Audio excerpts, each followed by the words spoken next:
And special dedicate to Arshad Christy from Malappuram.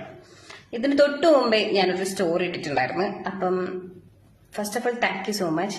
കാരണം ആ story ഇട്ടിട്ട് കുറച്ച് നേരമായിട്ടേ ഉള്ളൂ, പക്ഷെ എനിക്കൊരു 23-24 മെസ്സേജസ് വന്ന്, എൻ്റെ ഒരു 4-5 കോള് വന്ന്.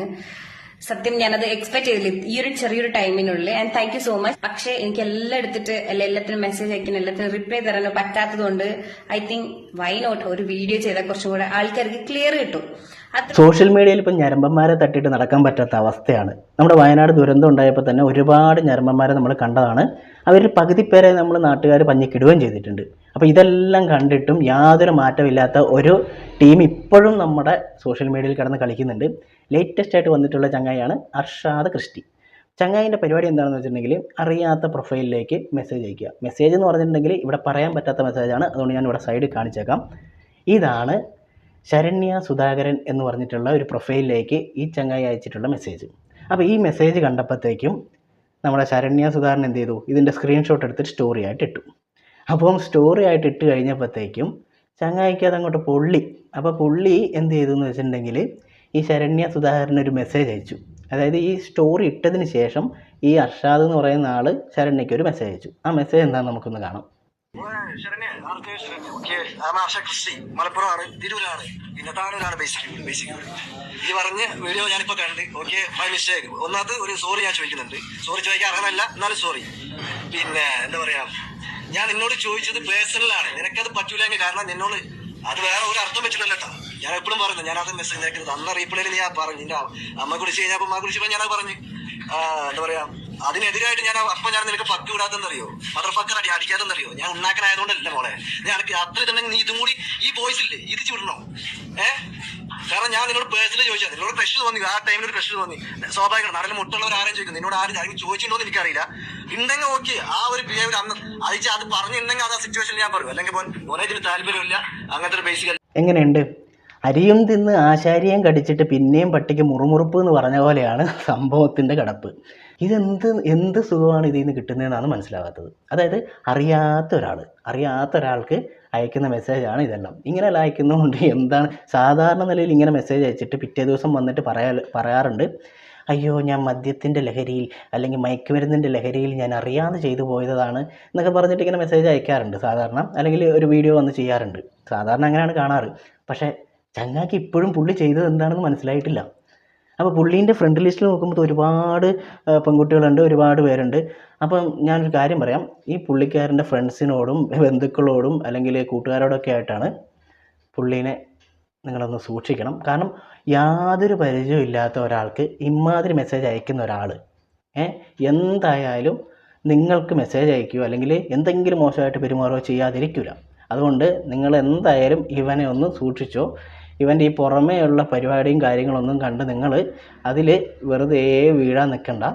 ഇതാണ് ഇവൻ്റെ പരിപാടി. അതായത് ആരും അറിയില്ല എന്നാണ് ഇവനെപ്പോലുള്ളവരുടെ വിചാരം. ഇങ്ങനെ അയച്ചിട്ടുണ്ടെങ്കിൽ പെണ്ണുങ്ങളല്ലേ ഇതെല്ലാം കണ്ടിട്ട് മിണ്ടാണ്ട് പേടിച്ചോടിക്കോളും, അങ്ങനെയാണ് വിചാരിച്ചിട്ടുള്ളത്. പക്ഷെ മോനെ കാലം മാറി. ഇപ്പം എന്താണെന്ന് വെച്ചിട്ടുണ്ടെങ്കിൽ അപ്പം ഉള്ളത് അപ്പം തന്നെ ആളുകൾ പ്രതികരിക്കും. അപ്പം അതുകൊണ്ട് മോനെ ഈ പണിയുമായിട്ട് ഇനി മുന്നോട്ട് പോയിട്ടുണ്ടെങ്കിൽ മോൻ്റെ പരിപാടി തീർക്കും. അപ്പോൾ ഇവൻ അയച്ച മെസ്സേജ് കണ്ടിട്ട് നമ്മുടെ ശരണ്യ സുധാകരൻ ഒരു വീഡിയോ പോസ്റ്റ് ചെയ്തിട്ടുണ്ട്. ആ വീഡിയോ നമുക്കൊന്ന് കാണാം. And special dedicate to Arshad Christy from Malappuram. ഇതിന് തൊട്ട് മുമ്പേ ഞാനൊരു സ്റ്റോറി ഇട്ടിട്ടുണ്ടായിരുന്നു. അപ്പം first of all thank you so much. കാരണം ആ സ്റ്റോറി ഇട്ടിട്ട് കുറച്ച് നേരമായിട്ടേ ഉള്ളൂ, പക്ഷെ എനിക്കൊരു 23-24 മെസ്സേജസ് വന്ന്, എൻ്റെ ഒരു 4-5 കോള് വന്ന്. സത്യം ഞാനത് എക്സ്പെക്ട് ചെയ്തില്ല ഈ ഒരു ചെറിയൊരു ടൈമിനുള്ളിൽ. And thank you so much. പക്ഷെ എനിക്ക് എല്ലാം എടുത്തിട്ട് എല്ലാത്തിനും മെസ്സേജ് അയക്കണം, എല്ലാത്തിനും റിപ്ലൈ തരാനോ പറ്റാത്തതുകൊണ്ട് ഐ തിങ്ക് വൈ നോട്ട് ഒരു വീഡിയോ ചെയ്താൽ കുറച്ചും കൂടെ ആൾക്കാർക്ക് ക്ലിയർ കിട്ടും. അത്ര വിചാരിച്ചിട്ടുള്ളൂ. ഒന്നുമില്ല, ഇതിന് തൊട്ട് മുമ്പേ ഇട്ടൊരു പോസ്റ്റ് ഉണ്ട്, മീൻസ് സ്റ്റോറി. അതില് ചേട്ടൻ എനിക്ക് അറിയില്ല, ആക്ച്വലി ഈ വ്യക്തിയെ ഞാൻ കണ്ടിട്ടില്ല, അറിയില്ല, എന്റെ പരിചയമില്ല, എന്റെ ഫ്രണ്ട് അല്ല, എന്റെ ആരുമല്ല, എന്റെ കൊളീഗില്ല, ഒന്നുമല്ല. സോ ആൾ ഒരു ആഗ്രഹം പറഞ്ഞു. അൺഫോർച്ചുനേറ്റ്ലി എനിക്ക് നടത്തി കൊടുക്കാൻ സാധിക്കില്ല. സോ ചേട്ടൻ ഇത്രയും നല്ലൊരു ക്വസ്റ്റ്യൻ ചോദിച്ചിട്ട്, അറിയാനുള്ള ആഗ്രഹം കൊണ്ട് ചോദിച്ചിട്ട് അതിന് ഉത്തരം തരാൻ പറ്റാത്തതിൽ സങ്കടവും ഖേദവും പ്രകടിപ്പിച്ചുകൊണ്ട് ഞാൻ എന്റെ സ്റ്റോറിയുടെ പരിപാടിയോട് അവസാനിപ്പിക്കണം. അതിനു മുമ്പേ ചേട്ടന്റെ friends, cousins, relatives, colleagues, family members, parents, നിങ്ങളുടെ പ്രത്യേക ശ്രദ്ധയ്ക്ക് മോൻ ഇപ്പൊ ചെയ്തത് ചെറിയൊരു പരിപാടിയാണ്. ഇനി ഇതിനേക്കാൾ വലുതൊപ്പിച്ച് വരും. അതുകൊണ്ട് പറഞ്ഞ് മനസ്സിലാക്കി കൊടുക്കുക. ഒരു ബന്ധവും ഇല്ല, ഒരു പരിചയമില്ലാത്ത പെൺകുട്ടിക്ക് ഇങ്ങനത്തെ മെസ്സേജ് അയക്കുമ്പോൾ ഇത് നിങ്ങളാണ് സൂക്ഷിക്കേണ്ടത്. കാരണം എനിക്കറിയാം നിങ്ങൾ പറഞ്ഞു കൊടുക്കുന്ന പ്രായമൊന്നുമല്ല, ആൾ എഡ്യൂക്കേറ്റഡ് ആണ്, എന്റെ ആൾ വർക്ക് ചെയ്യുന്നത്. ഞാൻ പ്രൊഫൈൽ നോക്കിയപ്പോൾ എനിക്ക് അങ്ങനെ തോന്നി. ഈ എഡ്യൂക്കേറ്റഡ് ആയിട്ട് നിങ്ങളൊക്കെ ഇങ്ങനെ കാണിക്കുമ്പോൾ എന്താ പറയേണ്ടതിൽ? ഇതൊക്കെ പഴഞ്ച മോഡലല്ലേ, ഈ കാലം മാറുന്നൊന്നും നിങ്ങൾ അറിയണില്ല. ആൻഡ് പണ്ടത്തെ പോലെ കിടന്ന് അടി ഉണ്ടാക്കി അങ്ങോട്ടും ഇങ്ങോട്ട് തെറി വിളിക്കാൻ വലിയ താല്പര്യമില്ല. ആൻഡ് സോ സോറി അമ്മ, കാരണം കണ്ട മാത്രമേ ഞാൻ പറഞ്ഞത് നിന്റെ അമ്മയോട് പറയണം. അത്ര നല്ല ഡയലോഗ് ഒന്നുള്ളത്. ആൻഡ് ഐ ഹോപ്പ് ചേട്ടൻ ഹാപ്പിയാണ്, ചേട്ടൻ എൻജോയ് ചെയ്യുന്നുണ്ട് അല്ലേ? ഇതാണ് അവസ്ഥ. അതായത് വെറുതെ ഇരിക്കുന്ന പെണ്ണുങ്ങളുടെ കേട്ട് വെറുതെ മെസ്സേജ് അയച്ച് ഇങ്ങനെ വായിലിരിക്കുന്ന കേൾക്കാനും നാട്ടുകാരുടെ മുമ്പിൽ ഇങ്ങനെ എക്സ്പോസ്ഡ് ആവാനും അല്ല ഒരു യോഗം. എന്തോന്നടേ ഇതെല്ലാം. ഇതൊക്കെ ഒരുപാട് നമ്മുടെ സോഷ്യൽ മീഡിയയിൽ കിടന്ന് കളിച്ചിട്ടുള്ള കാര്യങ്ങളാണ് ഈ പരിപാടിയെല്ലാം. അതായത് അനാവശ്യമായിട്ട് പെണ്ണുങ്ങൾക്ക് മെസ്സേജ് അയക്കുക, അത് മോശമായിട്ടുള്ള കമൻ്റ് അയക്കുക അല്ലെങ്കിൽ മെസ്സേജ് അയക്കുക. ഇങ്ങനെയെല്ലാം ചെയ്യുമ്പം നോക്കിയിരിക്കുന്ന കാലം കഴിഞ്ഞു. ഇപ്പം എന്ന് പറഞ്ഞിട്ടുണ്ടെങ്കിൽ അന്നേരം പരിപാടി കയ്യിൽ മേടിച്ചോളുക, വീട്ടിൽ പൊക്കോളുക. അതുകൊണ്ട് തന്നെ ഇവനെപ്പോലുള്ളവന്മാരുടെ എന്തെങ്കിലും മെസ്സേജുകളോ അല്ലെങ്കിൽ മോശമായിട്ടുള്ള എന്തെങ്കിലും കമൻറ്റുകളോ അല്ലെങ്കിൽ മെസ്സേജുകളോ വന്നിട്ടുണ്ടെങ്കിൽ ഓൺ ദ സ്പോട്ടിൽ നിങ്ങൾ പ്രതികരിച്ചോളുക, ഇതേപോലെ തന്നെ പ്രതികരിച്ചോളുക. അത് തന്നെ ചെയ്യാനുള്ളൂ. ഇവനെപ്പോലുള്ളവന്മാരെല്ലാം മുട്ടുമടക്കണമെങ്കിൽ ഇതേ ചെയ്യാൻ പറ്റുള്ളൂ. പക്ഷേ ഇവൻ്റെ ഒരു പ്രത്യേകത എന്താണെന്ന് വെച്ചിട്ടുണ്ടെങ്കിൽ ഇവൻ ഇത്രത്തോളം കേട്ടിട്ടും അല്ലെങ്കിൽ ഇത്രത്തോളം ചെയ്തിട്ടും ഇവന് യാതൊരു കൂസലും ഇല്ല എന്നുള്ളതാണ്.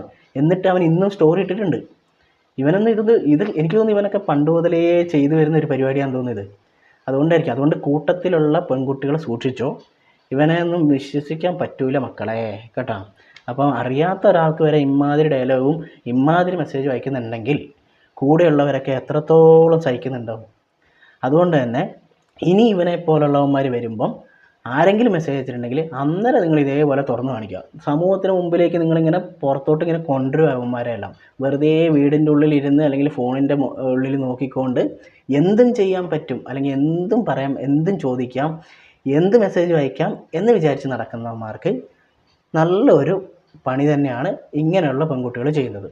അപ്പം ഇതേപോലുള്ള ഇനിയുണ്ട് ഞരമ്പന്മാർ ഒരുപാട് പേര് വീണ്ടും ഇങ്ങനെ ആരും അറിയാണ്ട് ഇങ്ങനെ സേഫായിട്ട് നടക്കുന്ന ഒരുപാട് പേരുണ്ട്. അപ്പം അങ്ങനെയുള്ളവന്മാരെയും നിങ്ങളെപ്പോലുള്ള പെൺകുട്ടികൾ പുറത്തോട്ട് കൊണ്ടുവരിക തന്നെ ചെയ്യണം. അപ്പോൾ അല്ലെങ്കിൽ ഇവൻ്റെ പ്രൊഫൈൽ നോക്കിയാൽ തന്നെ കണ്ടോ, എന്താ ഒരു ചെറുപ്പക്കാരൻ. സന്ധ്യയുടെ അന്ത്യയാമങ്ങളിൽ രാത്രിയിൽ പെൺകുട്ടികൾക്ക് ഇങ്ങനെ അനാവശ്യ മെസ്സേജ് അയക്കുന്നവനാണെന്ന് ആരെങ്കിലും പറയുമോ? ഈ മെസ്സേജ് അയച്ചതും പോരാ, എന്നിട്ട് പിന്നെയും വന്നിട്ട് ചീത്ത വിളിക്കുന്ന ഇത് പറഞ്ഞതിന്. അപ്പോൾ അവൻ പറയുന്ന വർത്താനം എന്താണെന്നറിയാം? ഞാൻ നിന്നോട് ചോദിച്ചു, നേരിട്ടല്ലേ ചോദിച്ചത്, നിനക്ക് എസ് ഓർ നോ പറഞ്ഞാൽ പോരേന്ന്.